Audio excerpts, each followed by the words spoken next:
All right. Okay, so let's kick it off because I would probably fall asleep soon if we don't. Um, the topic I had was basically, and I actually want to start off because I just like get off my chest already. Was what did 2020 teach you about photography, or teach you about what photography means to you, or so on? How did it change your photography? Uh, excuse me. And how has it changed your outlook for 2021? Like, what do you have in mind? That's kind of like the premise that was the shower thought about everything. So, as I said, I will kick it off. Um, the thing I learned is that I basically gravitated towards photography. Yes, well, obviously with my family, but what I looked forward to most, and this is probably the case for you guys too, was traveling and street photography. So those two things, obviously because of COVID, got really shut out, right? I mean, there was not much opportunity, at least for me, at least to feel comfortable in doing that.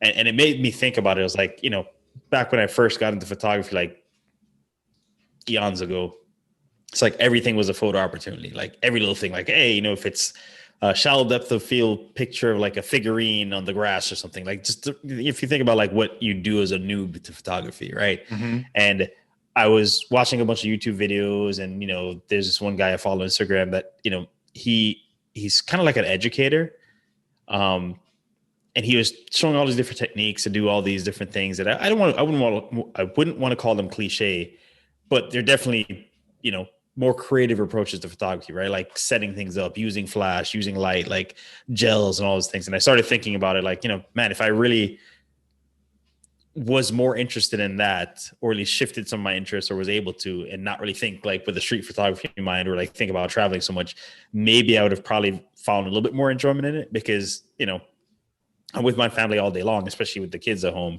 So I found myself getting a little tired of like doing the same thing, chasing the kids around, right? Because they can only even stand it so much at this point. So that's kind of one of the things like I was like honing in on when I was having my shower thoughts, is that you know maybe for 2021, and obviously things aren't necessarily better, but just because 2021, but like starting to think a little bit more broader when it comes to like photography from a creative perspective, kind of rediscovering that, like, I'll call it playfulness in photography, where like, just take a picture of something that I like, or make a photo of something that I think might be interesting, not because of it fitting a box of like street photography, or, because it's something new and everything. But just because I'm interested in it, right? Not even thinking about, oh, is this good content for Instagram? Just taking photos of things that I like, and light and interesting things. Um, so yeah, that was kind of my thought. Like I said, I wanted to lead it off just because I've literally had this on my chest for like a couple of days since it came to me in the shower. Mark's been crying about this in the shower every Yeah, day. I really have been. Yeah. So, um, but I guess I'll turn it over whoever wants to go next. Like, So again, what has when 2020 done, and so on. So go.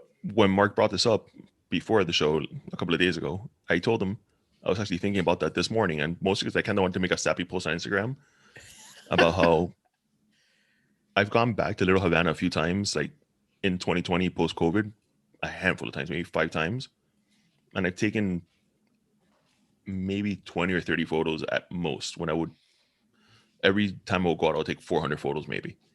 Mm-hmm.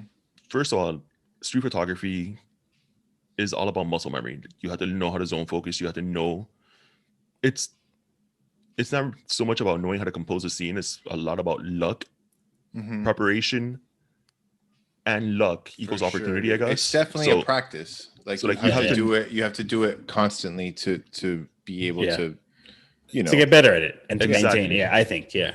So going 4 times a week to do it, like I knew all the spots. I knew where, like I could predict the scene before it would happen. I Of knew how to course. focus for anything. I'm going back now. First of all, you kind of become kind of shy again, like around people. Like, oh, like, what am I doing out here? I'm taking photos of people that they don't really know. I'm taking photos of them. You feel kind of weird about it.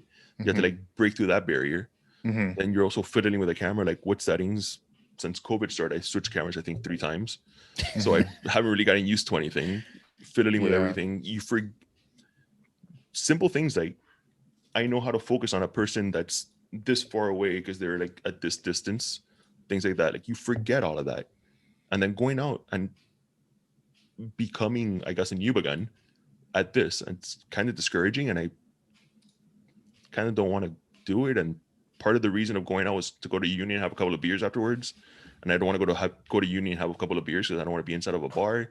Like, man, Yeah. I need to like Mark said, find something else to photograph. But I did all the noob things of photographing all the things, and I don't want to do that anymore either. So now I'm like, it's discouraging. Yeah. Would you? Well, the thing is with you, Yanni, it's a little difficult because you have a pregnant wife. It's just, you have a difficult situation. With me, I feel like it's a lot easier because like I'm not forced to see my family in like often, so I don't.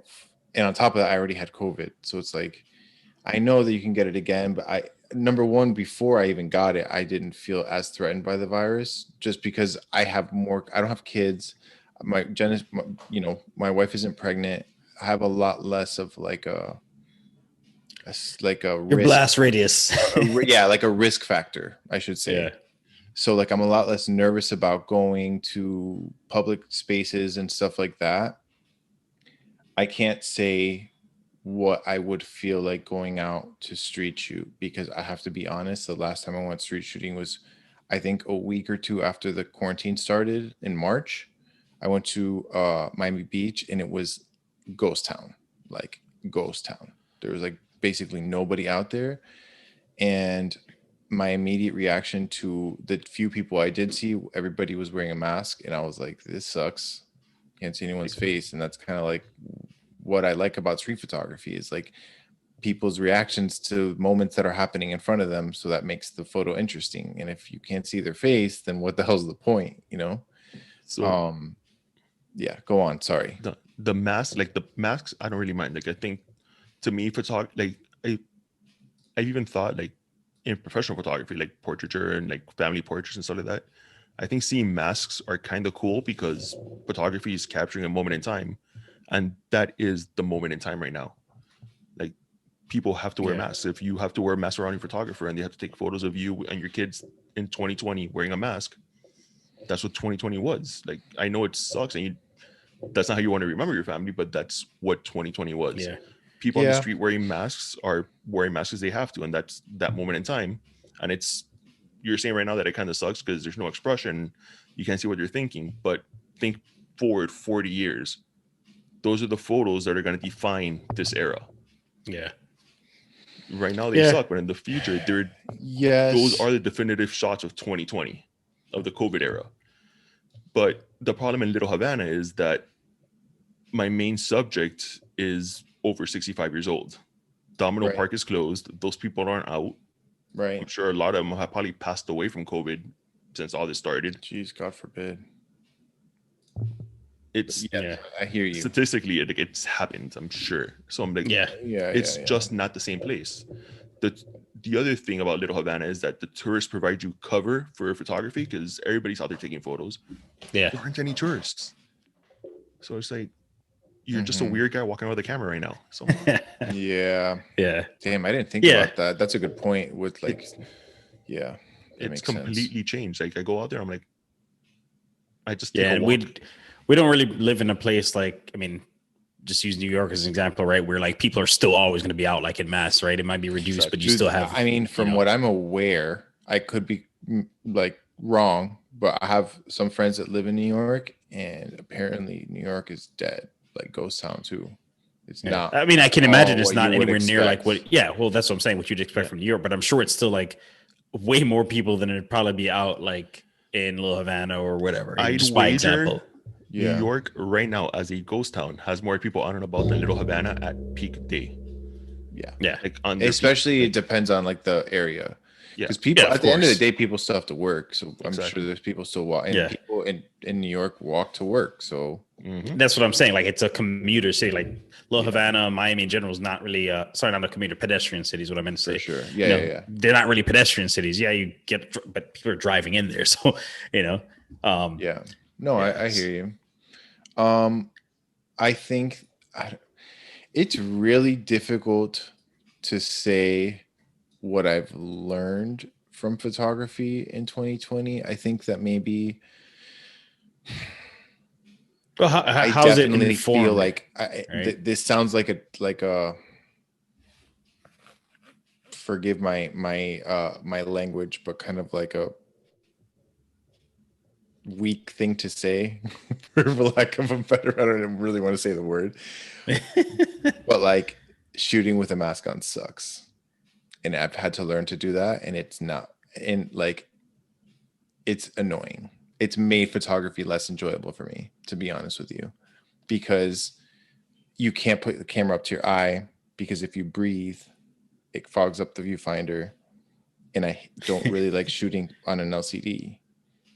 And then so I've kind of had to like completely change the way I shoot, and I'm just not seeing photos the same, like in front of me, like it's not in my eye, you know what I mean? So that sucks. I don't really like that part of it. And like my work has changed completely, because obviously I shoot a lot of weddings, so that's changed. um the pressure that I used to thrive on, of going to a major production 500 person wedding to shoot, isn't there at all. And I'm not necessarily saying that weddings are boring now, because they're not. There's still definitely still like the thrill of like you can't mess up and you have to get it right, and it's someone's wedding, so it's still like it's not any less important. It's just different, you So know. can I ask you a question about that? Yeah. Before the show started, we were talking about deliverables, how many photos you give people. When you Mhm. have a 500-person wedding, it's super easy to take a million photos. When you have a 20-person backyard wedding, it's harder to find moments to shoot. Like, what? How has that changed your process?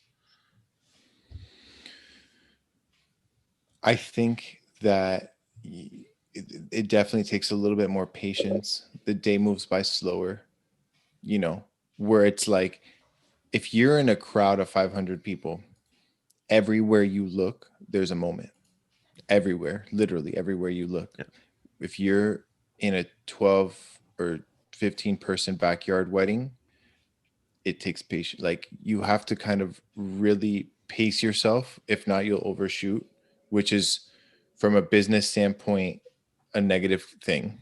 If Mhm. you overshoot something, that means you have to edit more photos, and that takes more time to get the photos to the client. It takes more time to sit there and edit, and your time is valuable, right? So you don't want to be sitting there for longer than you have to be editing a wedding, when there's like a million other things you have to do for your business as well. And reading people is different, I think, especially now during COVID, because I think that people who are holding weddings, this is a touchy subject. I think that people who attend weddings right now, there's a small portion of them. I can only speak on what I've seen here in Miami. I don't know about other places. I think that maybe if we lived in a more liberal city like Chicago, I mean, I went to Chicago during the pandemic, and the vibe was completely different than Miami. Like in terms of everything over there was closed. The restaurants were like super locked down, like not messing around at all. Miami's much more open and like free, you know. Mhm. People who attend weddings here, there's definitely a small portion of them who look a little bit nervous, especially when it comes to like being in the wedding. You know what I mean? Like dancing and like Yeah. socializing and stuff. There's that apprehensiveness, and it doesn't really create like a positive reinforcement or like a positive vibe to photograph. You know what I mean? Like I think that when people go to a wedding, they're like, okay, I'm going for John and Jane because they love each other and blah blah blah. And it's important that I'm there for them, right? But then they get there and they're like, is anybody here sick? Am I gonna get sick? Are the bride and groom sick? Like, I don't want to get too close. People come up to talk to you that don't really care as much, so that maybe they don't have a mask on. So you see people, like literally you see people like get a little bit like apprehensive and nervous. And like you can't really photograph that. Like you can, but then what are you gonna do? Deliver that to your client, like it's definitely different, man. It's definitely different. And like, it's not, I don't know. Again, it's a touchy subject because I don't want one of my clients to listen to this and be like, oh, he's not having fun shooting weddings. That's not necessarily it. And I definitely have been to weddings that have been a blast during the pandemic. Very few of them, because I mean, just plain numbers. I was supposed to shoot over 35 weddings this year, and I think I shot like 6, if that. And then I got COVID, and I had to call out of like 3. I mean, there were 3 small weddings, but still I had to send my associate to shoot them because I was sick. So it was like I couldn't even finish out the year. So I don't know, Like, man. I guess the answer to your question, Mark, what I've learned in 2020 when it comes to photography is just have patience. Have patience and hope for things to get back to normal soon, so that I can start seeing more normal human interaction, because what I see in front of me is not normal and it's not positive. so I'm going to be that guy. So if your couples are getting photos that have people that look nervous or don't look happy in them, or like just there's like tension in their photos, you're doing the Mhm. best you can, like under the circumstances, Mm-hmm. and they're getting what they deserve for having a freaking wedding during COVID. Like, get a civil wedding, enjoy it, and then get married for real like a year later. Like, there are very few reasons, Yes. apart from maybe like a parent about to pass away or an important family member about to pass away, that you want to get married now, so they could be there. I can that okay, I can understand that, but just because you want to have your wedding and no, man, like, why are you putting your abuelos and your abuelas through this? That's ridiculous. Yeah, I agree with you. Like, you don't have to have a wedding I to can be only married. speak on what I've seen, and this is not my opinion. This is just what I've seen, right? And what I just said is my opinion, has nothing to do with Christian's opinion. Like, Yeah. your brides and your grooms are. You're saying that, but it's different when abuelo and abuela don't care. You know what I'm saying? Like That's a good abuela and point. abuela are there. Abuela and abuela are grandma and grandpa, by the way, for the non-Spanish speakers. Grandma and grandpa For our are listeners in there, Wisconsin, and they're not wearing a mask, and they don't care, and nobody else cares that they're not wearing a mask. So it's like, and then on top of everything, I'll give you a perfect example. The first wedding I shot back from, like, after the pandemic happened, I didn't shoot a wedding for like 3 months or something, or 3 or 4 months. I think my first wedding back was in June or something. Grandma and grandpa were there. More than one grandma and grandpa were there. Like, several elderly people were there. No masks. Nobody was wearing a mask. Nobody. yeah, And I but was very nervous while I was there. I was like, this is crazy. Like, what is happening, right? that's the problem. Nothing Like, happened to anybody. Nothing happened to anybody. yeah, but a lot of other weddings, things have happened. There have been like super spreader weddings all over the place. Yes, for sure. But- I'm and not. because I'm of not. when- I'm not saying that it's So- right. I'm just saying that I think the expectation is for abuelo and abuela to not care, because generally they're older. They might not believe in science the way that younger people do or understand.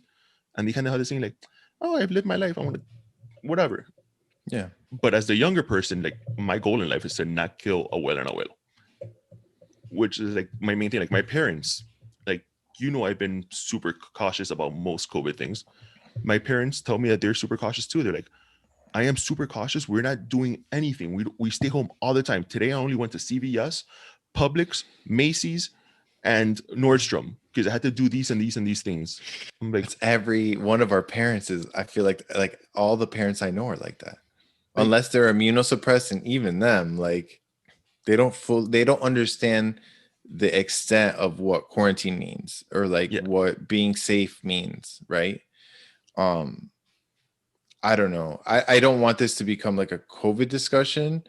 It's just really difficult to speak about the subject when you work in events and with people constantly, and then all of that disappears from literally Like- from one day to the next.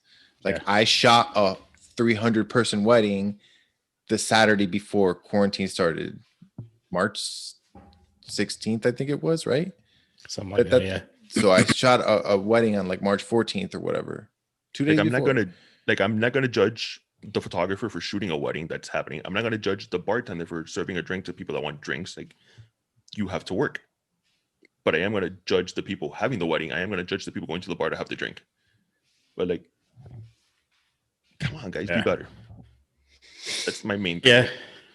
Like, Well, yeah, I guess it's But- different too, because like it's going back to like the original question. Like Yanni and I have kind of like a choice in what we do, right? Because we don't do photography as a profession. You know, going back to what I was saying about trying different forms of photography or something, like we actually we can do that, right? We can really say, hey, let's try something else. You know, when you have a business around it, and that's kind of why I was interested in your perspective, Christian, is, you know, how did COVID or 2020, if you will, change all that? And I think you kind of explained it, that basically, you know, made it a lot more difficult to have the same experience, and obviously cut down the amount of weddings and everything like that, and events that you're doing. Another thing that it really changed was like, and this could be my personal circle in terms of vendors and stuff, but a lot of my friends lost a lot of work, man. A lot of my friends, like, I know a few planners that aren't even planning anymore. Like, they don't even do wedding planning anymore. They had to do, they pivoted to something completely different because they lost all their work and they haven't gotten any back. So it's like, and it's like that also as a vendor and as a photographer puts you in a, I don't know how to, maybe I shouldn't feel guilty necessarily because I'm getting hired. That's like not my fault, right? But I just feel bad. I just feel bad. Like, damn, dude, like, even if I were to like recommend this person, they're not really even doing this anymore because of this. And like, I don't know. It's just like a lot of weirdness going on about this whole thing, about events and, you know, and seeing people and stuff. I think so. I am pivoting a little bit in terms of like what I expect to start shooting more of next year or this year, 2021. Sorry, I spent New Year's in quarantine in my house because I had COVID. So I want to shoot more interiors. I've gotten really, really heavy into interiors and not necessarily like architecture or real estate, but like interior design. I've been a big fan of it for a while now, but I just before the pandemic, I started working with some interior designers, shooting vignettes for their projects. And during the pandemic, I took a couple jobs for interiors as well, uh, with some really amazing designers. And I'm just kind of like really delved delved deep into the world of interiors and how that relates to photography and everything. So I think that's something that I want to do that's a lot less risky to begin with, because like if I go to a project, right, it's just an empty house, and if it's just me and the designer, then that's just one person I'm seeing. Then a wedding that's like could be 200 people I'm seeing on any given day or whatever, right? So it's definitely a lot less risky, It's still really creative and fun. So I'm hoping that I get, you know, I can find more work doing that and kind of like dive deeper into that. But I do really want things to go back to normal so I can start shooting 500 person weddings again, man.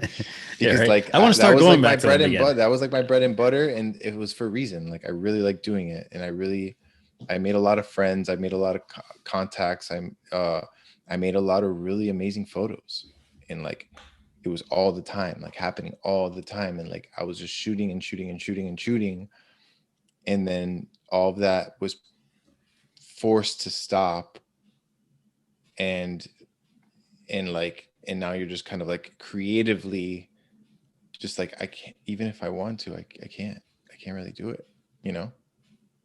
Yeah. So I just like I had like a funny observation when you were speaking about the wedding planners. Like the main job, like wedding planners have a few benefits that they like, or Advantages. advantages that they provide to their clients. Like they have connections and they know what to do. But the other thing is people are very busy and they don't have time to plan. People Mhm. aren't very busy. A lot of people are sitting at home doing absolutely nothing right now or working from home where they have all the opportunity in the world to plan things out. Like I never even thought about that. Like those Oh, sort of dude, I businesses can. or concierges or anything like that are dead right now because everybody has the time to learn how to be your own. Well, that becomes a problem for me because The wedding planners I are for need you. wedding planners so that weddings as a production run smoothly, right? Mhm. Because even if you're having a 12-person wedding in a backyard, it's still a production. You Yeah. need somebody there to dictate what guests are supposed to be doing because people don't. And now what's happening, and we're seeing a lot of, is I'm having a COVID wedding. I don't need a wedding planner. We'll just figure it out as we go. Do you become the wedding planner at that point? Terrible. Genesis basically has had to. Genesis Mhm. on several occasions has essentially been the wedding planner without being paid as a wedding planner, which is It's like not fair to Genesis. It's not fair which to person us here's as been to the a most company. weddings? Genesis. It's it's not fair to us as a business because we basically get put between a rock and a hard place because once we get to the wedding and we find out that there's no planner, it's like, well, you guys are the experienced ones, so what do we do now? And it's like, well, I'm not your wedding planner, but I guess I have to be now. So, If you don't, you're not gonna get like everybody together for like the group photos. You're not gonna exactly. move everything Right. along. Yeah. So that has made things more difficult. Dude, there's a lot of intricacies about this that suck. And I'm like, Ugh. and it sucks. I'm really over it. I'm really over it, to be frank with you. Like, I think that a lot of people in Miami specifically are very lax about COVID. Um, but that doesn't make it, forget about the morality part of it and whatever. Like, forget all that. Like, just because they're lax about it doesn't mean that it's going to make it a good event because of their attitude. Like, oh, it's cool. Like, we'll just have 200 people over. It's fine. Like, yeah, but with no planner and with no real DJ and with no real catering and with no real, okay, what do you think? Because there's a pandemic, like you can't hire people. People need People don't work. want to Like, you accept should be reality. hiring people. You know, it's Yeah. weird, man. It's definitely weird. Like, we've been lucky where we really haven't had that kind of experience very often. It's been a small number of those experiences have happened in according to like how many things we've actually shot during the pandemic, but it does happen. And I've heard this complaint from other vendors and other photographers, and it's not really fair. It's not fair. Yeah. Well, screw 2020 and COVID. Um, Again, going back to the cliche, I guess, question. So, what's the plans for 2021?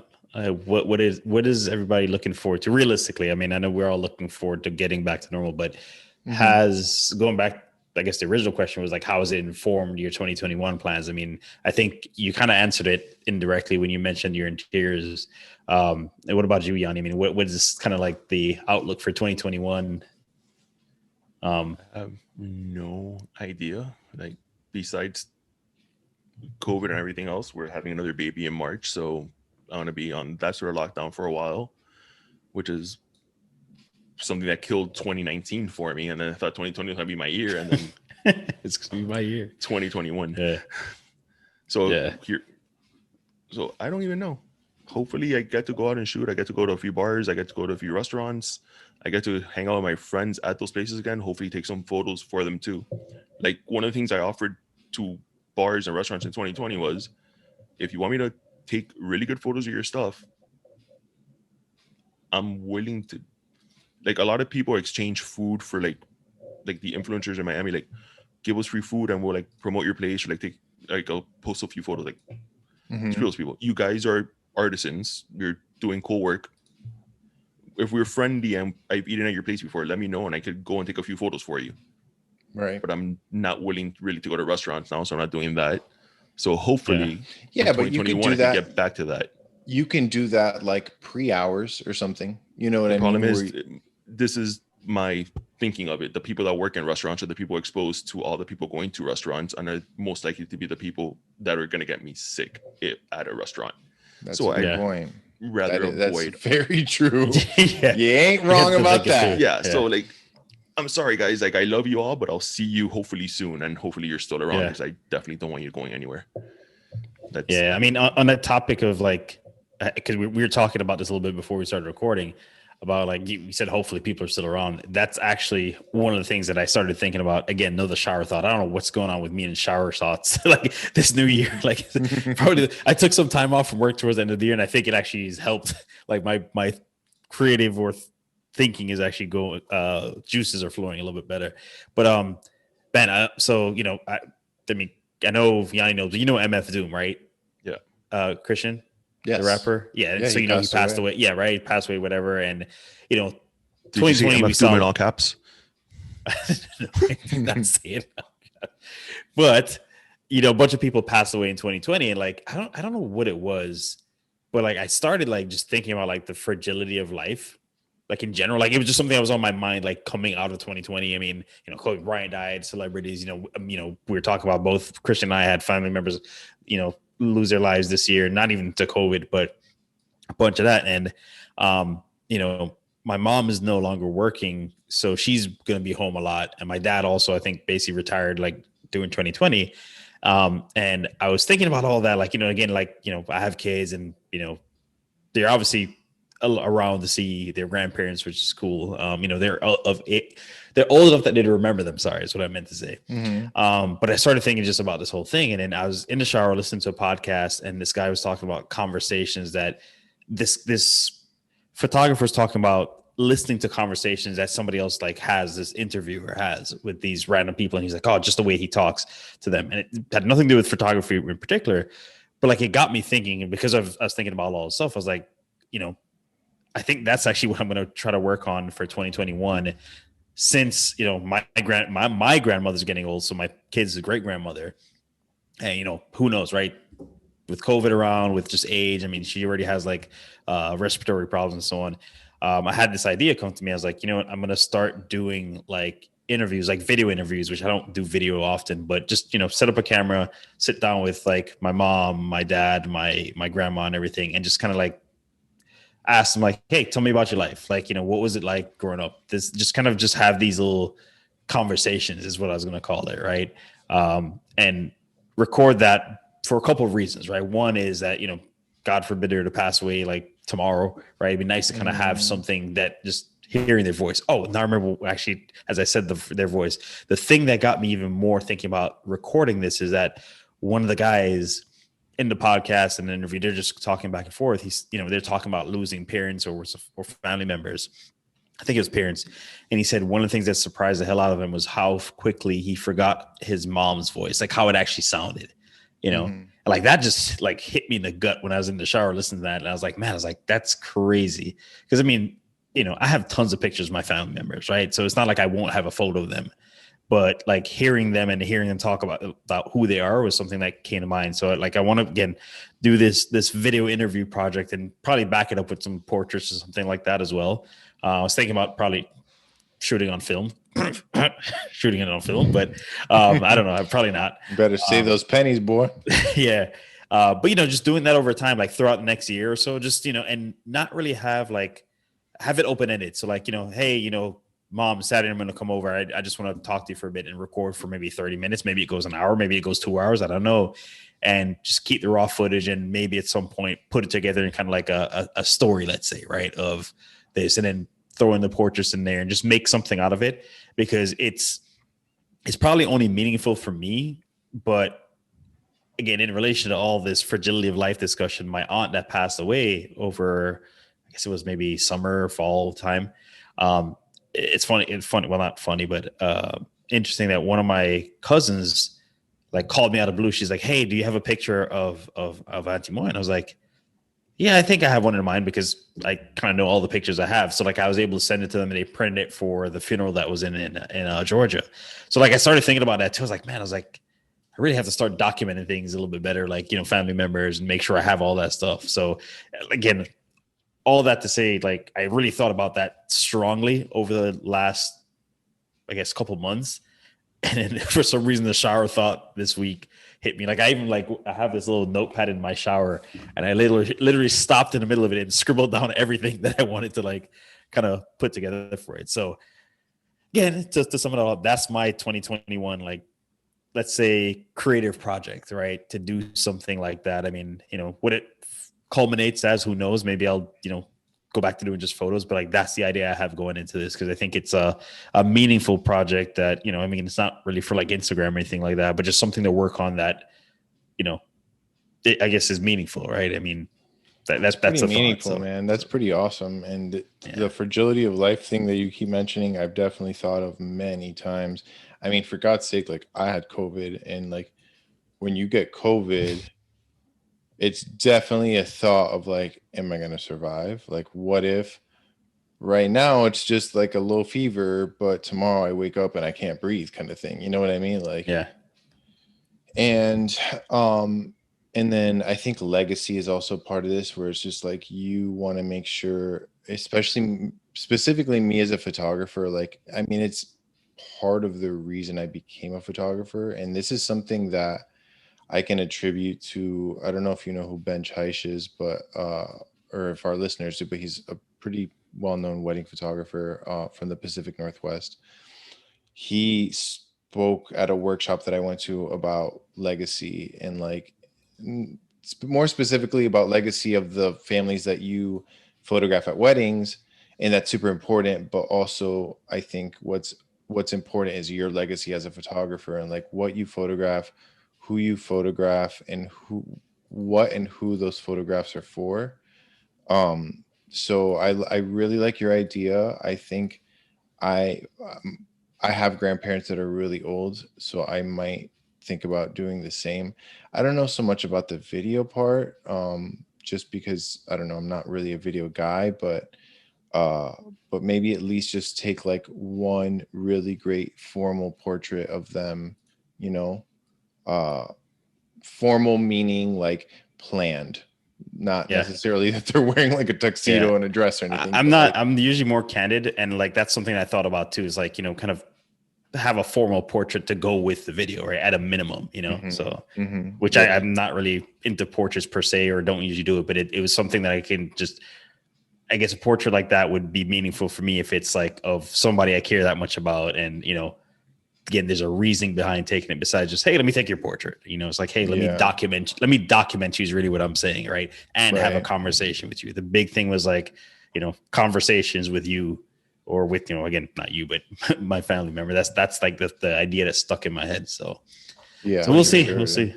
Like, I've been thinking about the same thing, and I'm one of those do as I say, not as I do people. Like, get that done as soon as possible. Because I've been thinking about doing this for like 3 or 4 years, but like you said, life is fragile.